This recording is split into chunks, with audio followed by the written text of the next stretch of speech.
pointe de la grande beurrée, System Zeros.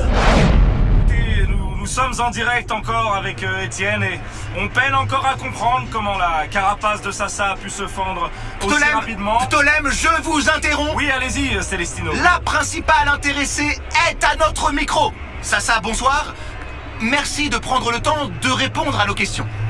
Déjà, au nom de la Terre, de toute la Terre, bravo pour votre parcours. Même si j'imagine que ce soir c'est difficile de prendre du recul. On vous a vu évoluer tout au long de la compétition. Vous étiez un véritable rock. Comment expliquez-vous que vos larmes soient montées si vite ce soir? Non, mais... je me suis fait bousculer les chairs. Voilà.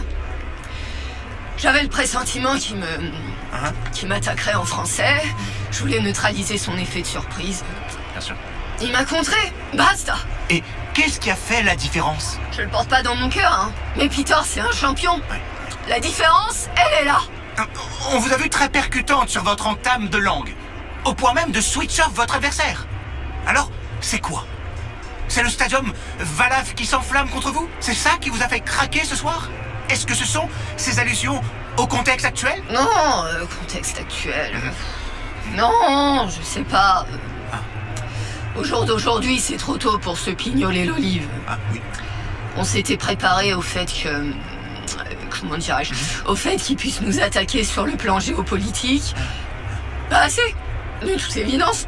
Pas assez. Voilà. C'est pas la défaite qui fait le plus mal ce soir. Oui, c'est ça. On a juste une dernière question. Merci, Célestino. Alors, on a eu le sentiment, nous, en cabine, que c'est cette attaque sur les Galaxies Vierges qui a peut-être été le tournant de la finale. Est-ce que pour vous, cette offensive a peut-être, je ne sais pas, dépassé le cadre du sport? C'est complexe. Je crois qu'on est trop nombreux dans l'Union à pas avoir conscience de ce qui se passe. On parle de mouvement de population dans les Vierges, de rupture de dialogue avec les anciens, de radicalisation des peuples. Ça trouve pas de place dans nos quotidiens. C'est pas réel. C'est quelques pièces en plus au supermarché, ça nous sert à râler, mais ça fait pas écho, enfin. On prend pas le temps d'intégrer le sens véritable de ces avertissements. Oh, la guerre universelle est à nos portes. Wake up! Des fois, j'écoute les gens, j'entends qu'il faut reset la galaxie, mais what the fuck? J'ai l'impression qu'ils ont hâte de prendre les armes. Comme si c'était un simulateur dans lequel on entre pour évacuer et duquel on peut ressortir en lâchant une caisse, mais quand ils verront leur maison brûlée et les cadavres de leurs gosses, quand ils auront froid, c'est ça, la guerre. Branlez-vous, les mecs! Faites sortir cette testo avant qu'un ennemi plus chargé vienne vous couper les litchis. Giclez, goûtez votre jus même s'il le faut. Mais neutralisez-vous avant que les lasers transforment vos corps en trous de balles gigantesques. C'est grave, tout ça. Alors ce soir, quand Peter attaque là-dessus, et que je vois la foule en délire, permettez-moi d'insister, ma défaite passe au second plan. Je vous remercie. Elle a raison. Ouais, je sais pas ce qui se trame, mais ça sent la poudre. Nous, en cabine, que c'est cette attaque sur les Galaxies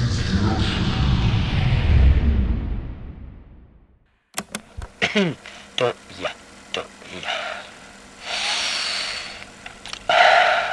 Je me présente? Négatif. Toya. Je peux y aller? 2 secondes. Ok. Ok, c'est bon.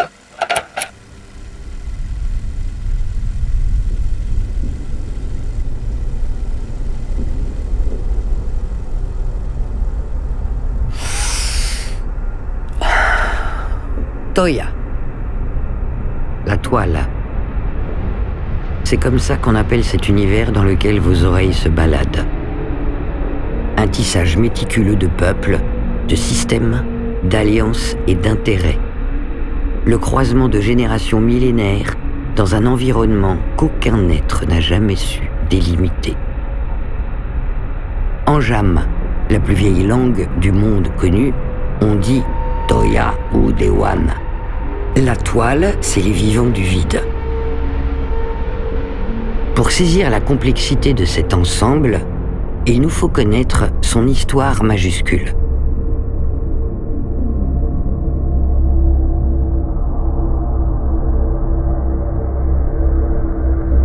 Remontons à une époque que notre cerveau humain ne peut plus considérer. Il fut un temps, les premières civilisations se rencontrent. Certaines s'unissent et en forment de nouvelles. D'autres se renferment, tout en conservant des liens diplomatiques. Le partage éloigne l'évidence même d'un conflit. Pourquoi me battre contre lui? Il a tant à m'apprendre. Partage du savoir-faire, des connaissances recueillies, de la technologie et des coutumes. Une alliance est née qui ne porte pas encore de nom. Les fils porteurs de la toile.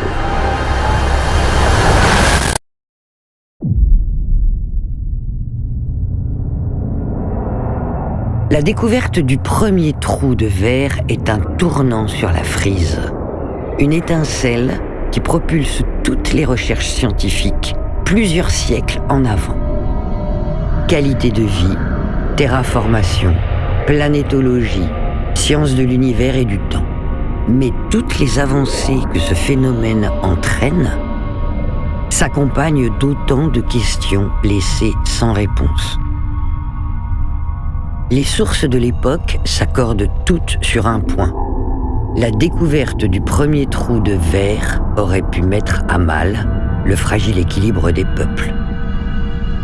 Si une nation s'appropriait ce puits de savoir, elle s'assurait une supériorité millénaire, déclenchait dans la foulée la première guerre universelle et la remportait sans effort. Il n'en sera rien. L'étude de cette anomalie entraînera la découverte d'un second et bientôt d'une dizaine. Le partage continue à régner entre toutes les populations, puisque tous en profitent équitablement. Au-delà du savoir, ces trous sont des ponts vers l'inconnu. Ils offrent de nouveaux horizons et le frisson de l'aventure et de l'exploration focalise l'attention de tous sur l'abysse et ce qu'il pourrait dévoiler. Toya grandit et devient gourmande. Le voyage de cette alliance de peuples éclaireurs ne fait que commencer. On les appelle les Anciens.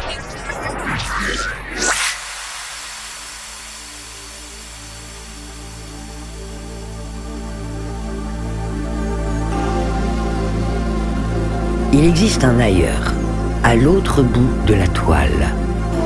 Une multitude de systèmes composés de populations instinctives, barbares, convaincues d'être seules habitantes du néant. Après plusieurs millénaires d'ignorance, chaque civilisation se découvre une voisine, bientôt un véritable réseau. Mais à cette extrémité de Toya, on a vécu trop longtemps, convaincu d'être au centre. On s'observe sans chercher à s'entendre. Les liens se scellent dans le sang et la course aux matières premières. On se bat par intérêt, contre l'ennemi d'un cousin éloigné, pour une étoile ou un morceau de lune, par crainte de l'autre ou pour avoir le dernier mot. Le développement de l'esprit et de la compréhension de l'univers s'enlise dans des conflits sans fond. Il faudra des générations d'affrontements avant de voir l'anarchie collective se diviser en deux blocs, deux fronts belliqueux. Le cataclysme semble inévitable.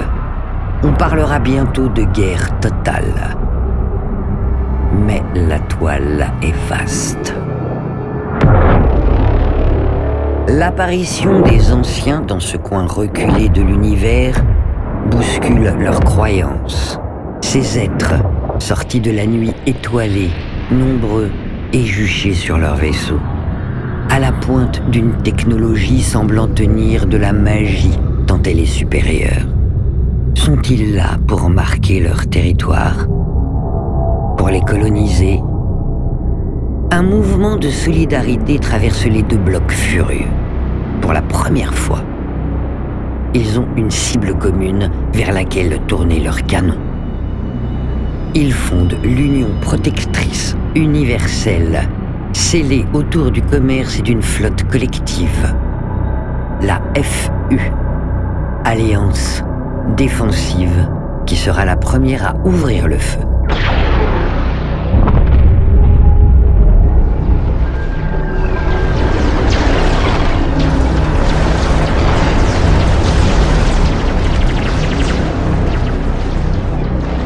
Le terme chaos est né.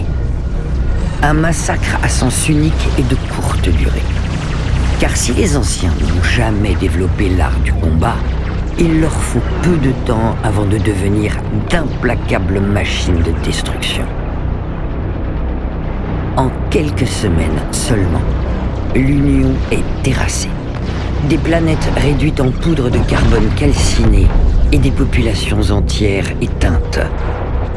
Et les anciens, venus au nom de l'exploration, observent se débattre ces êtres fragiles, incapables d'accepter leur défaite et qui relancent sans cesse les hostilités. En vain.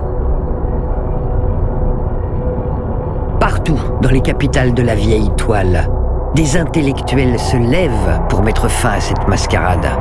La paix doit venir d'eux, car les anciens ne sont pas là pour conquérir, pour soumettre ou enrôler des esclaves. La guerre n'a jamais fait partie de leur histoire, et ce n'est pas au contact de ces autochtones de l'autre bout qu'ils changeront de nature. Sur chaque planète ancienne, on appelle au calme et à la diplomatie. On réclame la reprise de l'exploration pacifique. La rue obtient gain de cause. On hisse le drapeau blanc. On noue le contact avec les dignitaires de l'Union. On s'accorde. En guise de bonne foi, les anciens décident d'établir un traité aux points multiples. Le premier érige une frontière entre le bloc de la flotte universelle et le leur. Une barrière de monde neutre appelée les Vierges et qui ne devra appartenir à personne. Chacun devra rester à sa place, de son côté de la limite galactique. Le deuxième point capital concerne les trous de verre. Leur étude restera exclusivement réservée aux peuples anciens, y compris ceux présents au sein des territoires de l'Union. Une tolérance zéro est en vigueur. C'est pourtant autour de cet accord que l'atmosphère, quelques siècles plus tard, s'emplit à nouveau de soufre. Les grimaces, depuis peu, remplacent les sourires de façade. Les trous de verre en sont la résultante. L'union de protection universelle stagne, à l'étroit, car la paix a laissé à la population le loisir de se multiplier sans restriction. L'UPU n'explore plus et des tensions grandissantes menacent l'unité de son bloc. Un vent de révolte traverse le cosmos. L'aigreur se démocratise, décomplexée, à l'encontre des anciens, invisibles et terrifiants, dont on craint la puissance et qui décident du sort de l'Union. Depuis peu, on constate dans les Vierges le déplacement d'une population. Aucun gouvernement de la planète concernée n'a revendiqué ce mouvement migratoire. Aucun gouvernement ne le condamne non plus. Il s'agit de la